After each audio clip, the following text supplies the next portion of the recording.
Problema mo din ba ang gulong na may crack? Delikado ang crack o baak sa gulong.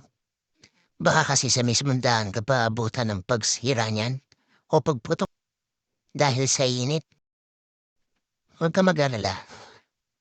Dito sa video na ito, gagawa natin ang maikling paliwanag yan. Bakit nagbabaak ang gulong o nagka-crack? Una dahil sa tire pressure. Kapag sobra, nai-expand siya ng husto. Pag kulang sa tire pressure, lumalapat, kaya siya nagka-crack o nagkakaroon ng baha.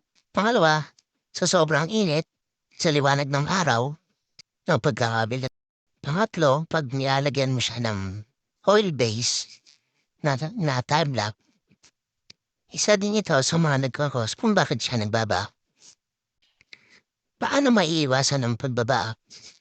Siyempre, itama ang tire pressure. Pangalawa, i-park mo sa mas malamig na lugar ang iyong sasakyan. Kung hindi naman kaya, at least wag matagal na may bilad sa araw. Pangatlo, regular na maglinis ng gulong ng sasakyan. Dahil ang mga dumi sa iyong gulong ay nagkakaroon ng chemical reaction sa mismong goma. Kaya siya nagkakaroon ng pagbabaha. Noong mas safe na gamitin sa ating gulong, gumamit kayo ng water-based na tire block. Ang water-based na tire block ay hindi nakakasira sa mismong goma ng ating gulong.